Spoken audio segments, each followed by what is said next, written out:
Bonjour et bienvenue au sein de cette vidéo qui a pour objectif de vous montrer en termes de chargement comment faire en sorte que nous puissions charger rapidement avec une boucle l'ensemble des fichiers d'un répertoire. Donc il s'agit ici de simples fichiers de données commerciales avec des données de clients, des données propres à différents commerciaux, mais aussi et surtout propres à un certain nombre de commandes, chacune avec son identifiant, sa quantité, son montant, le calcul d'une marge, etc. Bref, des infos qu'on trouve communément dans le corps en fait d'une commande. Donc ici, j'ai 1, 2, 3, 4, 5, 6, 7 fichiers. Les fichiers sont par périodicité. Donc évidemment, le premier intérêt de ça, c'est de gagner du temps pour éviter de concaténer manuellement chacun des fichiers. Et le deuxième, c'est de faire en sorte que ce soit dynamique, puisque demain, quand j'aurai un nouveau mois qui viendra se déposer ici, je n'ai pas envie en fait de retravailler le script et de rajouter manuellement une syntaxe. Donc pour faire ça, on va créer une nouvelle application analytique qu'on va appeler chargement des données de vente. On va le laisser dans l'espace personnel, ici c'est pas très important, on va la créer. Une fois créée, on va basculer dans l'application en question et on va accéder directement en fait à la rubrique de chargement de données. Et ce que je vais voir en fait, c'est que j'ai tout de suite ici la possibilité, si j'appelle les data files, de voir les fichiers en question. Donc si je prends le premier et que je le sélectionne, on retrouve du coup les différents onglets qu'on avait juste avant. Donc ici pour l'instant, moi je vais m'arrêter au chargement du détail des commandes. Après bien évidemment, il faudrait faire en sorte que ce soit OK au niveau des dimensions. Donc là, si je ne passais pas par une boucle, j'aurais été obligé de faire ça. Donc ici, je vais juste appeler ma table F commande. Voilà, donc on voit bien qu'il charge l'ensemble des champs pour 0,8. Et évidemment, si j'avais procédé de la sorte,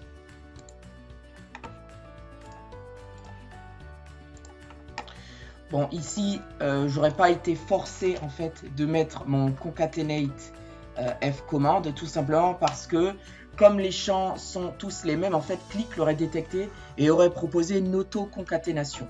Néanmoins, non seulement le script n'est pas propre puisque je vais répéter le chargement ici du fichier Excel autant de fois qu'il va y avoir deux fichiers en eux-mêmes.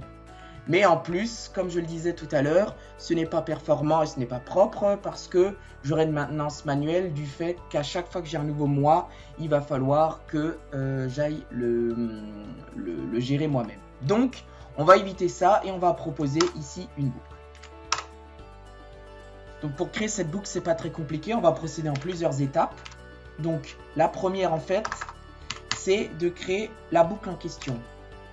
Donc en fait, on va lui dire que pour tous les fichiers dans tel répertoire, alors on va charger et à la fin, on va mettre une fin de boucle. Donc la boucle, elle commence par for each pour dire en gros, c'est une simple traduction pour chaque fichier. Ensuite, on spécifie ici une variable. Donc c'est une variable, hein, on peut lui donner le nom qu'on veut. Ça peut être vfile, ça peut être file, ça peut être vfichier, donc peu importe. In. Ensuite, on va spécifier l'instruction file list et c'est ici en fait qu'on va aller lui spécifier du coup le répertoire en question. Donc le répertoire en question, en gros, ça va être celui-ci. Donc on le met ici. C'est une zone de texte.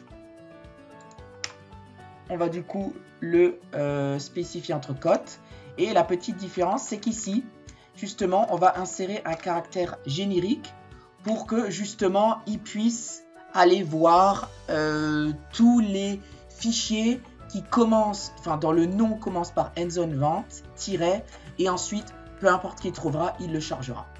Donc là l'intérêt évidemment c'est qu'il chargera 2023-08, 2023-09, 2023-12, et évidemment si j'avais voulu qu'il ne charge que les fichiers de 2023, j'aurais pu procéder de la sorte, et là du coup les fichiers de 2024 auraient été occultés. Bon, là en l'occurrence, c'est pas ce que je veux, je les veux toutes. On va faire comme ça. Et tout à la fin, on va dire next des fichiers. Donc ça, c'est la manière avec laquelle en fait on va clôturer la boucle. la boucle commence par un for et se termine par un next.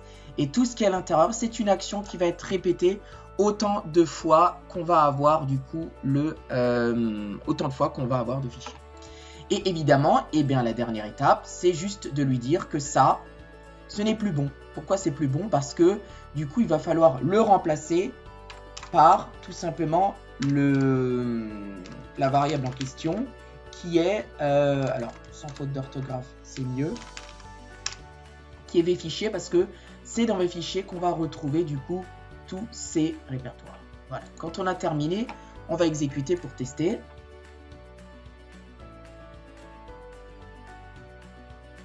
Et donc, on va voir ici qu'il va stocker tous les fichiers, il va les concaténer proprement pour qu'on ait à la fin 8000 lignes. Et si je regarde effectivement au niveau de mon modèle de données,